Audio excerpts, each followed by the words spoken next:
অনেক অনেক দিন আগের কথা। এক গ্রামে একটা পরিবার থাকত। সেখানে 7 ভাই আর 1 বোন থাকত। তাদের বাবা মা তাড়াতাড়ি মারা গেলেন, তাই বাচ্চাদের নিজেদেরই সবকিছু সামলাতে হতো। 7 ভাই তাদের বোনকে খুব ভালোবাসত, আর বোনও তার ভাইদের খুব খেয়াল রাখত। এভাবেই সময় কাটছিল। একদিন যখন 7 ভাই শিকারে গিয়েছিল, সন্ধে হয়ে আসছিল। বোন তাদের জন্য খাবার তৈরি করছিল। সবজির জন্য সবুজ শাক কাটার সময় হঠাৎ চাকু লেগে তার আঙুল কেটে গেল, আর রক্ত বেরোতে লাগল।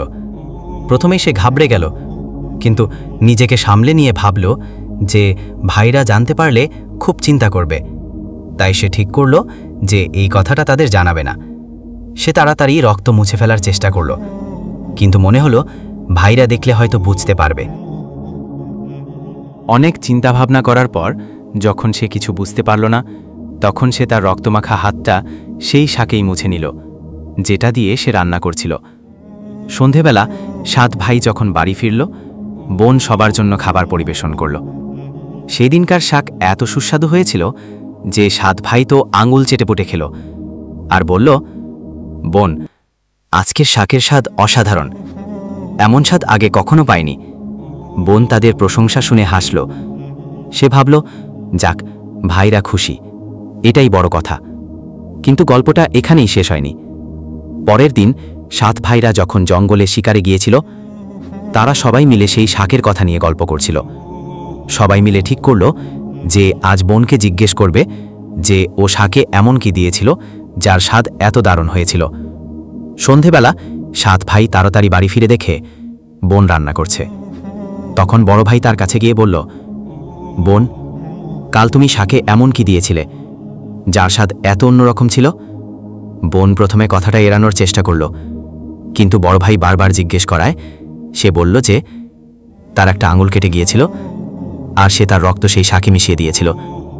6 ভাই এটা শোনার পর তাদের মুখের ভাব একদম বদলে গেল। সন্ধেবেলা 7 ভাই যখন একসাথে বসেছিল, তখন বড় ভাই বাকি ভাইদের বলল, ভাবো, বোনের রক্তের কয়েক ফোঁটা এত সুস্বাদু হলে ওর মাংস নিশ্চয়ই আরও অনেক সুস্বাদু হবে।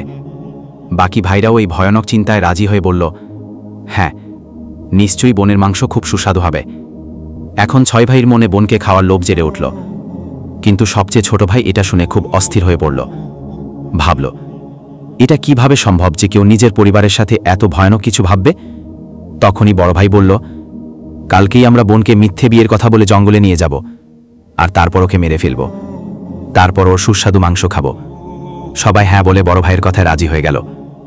কিন্তু ছোট ভাই এই কথা শুনে খুব চিন্তিত হয়ে পড়ল। সে তার বোনকে বাঁচানোর জন্য অস্থির হয়ে উঠল। সে প্রকাশ্যে বিরোধিতা করতে পারছিল না, কারণ 6 ভাই একপাশে। আগের দিন বড় ভাই খুব আদর করে বোনকে ডাকল, বলল, পিয়ারে বোন, এখন তোমার বিয়ের বয়স হয়ে গেছে। আমরা তোমার জন্য খুব সুন্দর একটা ছেলে ঠিক করেছি। আজ আমরা তোমাকে তার বাড়ি দেখাতে নিয়ে যাব। তুমি তৈরি হয়ে নাও। বোন এটা শুনে খুব খুশি হল, কারণ সেও তো নিজের ঘর সংসারে স্বপ্ন দেখছিল। সে আনন্দে তৈরি হয়ে ভাইদের সাথে চলল। যাওয়ার পথে বোন খুব খুশি ছিল, কিন্তু অনেকটা হেঁটে সে খুব ক্লান্ত হয়ে পড়েছিল। তখন সে বড় ভাইকে জিজ্ঞেস করল, ভাইয়া, আমার শ্বশুরবাড়ি আর কতটা দূরে? বড় ভাই হাসল আর সামনের দিকে ইশারা করে বলল, দেখ, ওই তোর শ্বশুরবাড়ি, সেখানে তুই রানীর মতো রাজত্ব করবি।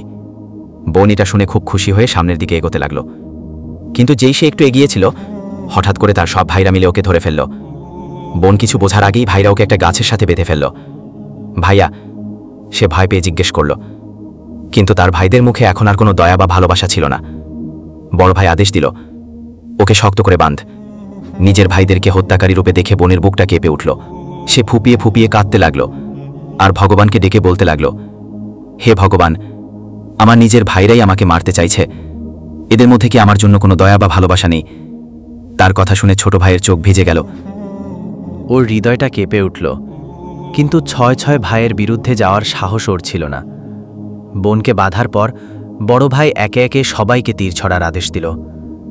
বড় ভাই যখন বোনের দিকে প্রথম তীর ছুটতে যাবে, তখনই বোন ভাইয়ের সামনে গান শুরু করে দিল, মারো মারো ভাইয়া, বুকে নিশানা করে। বড় ভাই কঠোর হয়ে তীর ছুড়ল, কিন্তু নিশানা ফসকে গেল। এরপর দ্বিতীয় ভাই তীর ছুটতে এলো। বোন আবার সেই করুণ গানটা গাইল। দ্বিতীয় ভাইও নিশানা লাগাতে পারল না। একে একে করে 6 জন ভাই বোনকে মারার চেষ্টা করল, কিন্তু প্রতিবারই ওদের নিশানা ফসকে যেত। এবার সবচেয়ে ছোট ভাইয়ের পালা। সবাই ওর দিকে চিৎকার করে বলতে শুরু করল, পুরো শক্তি দিয়ে তীর ছুড়বি, একবারে বোনকে মেরে দিবি, যদি পারিস না তাহলে আমরাও তোকে চিন্তা ছাড়ব না। ছোট ভাইয়ের জন্য এই পরিস্থিতি অসহ্য ছিল।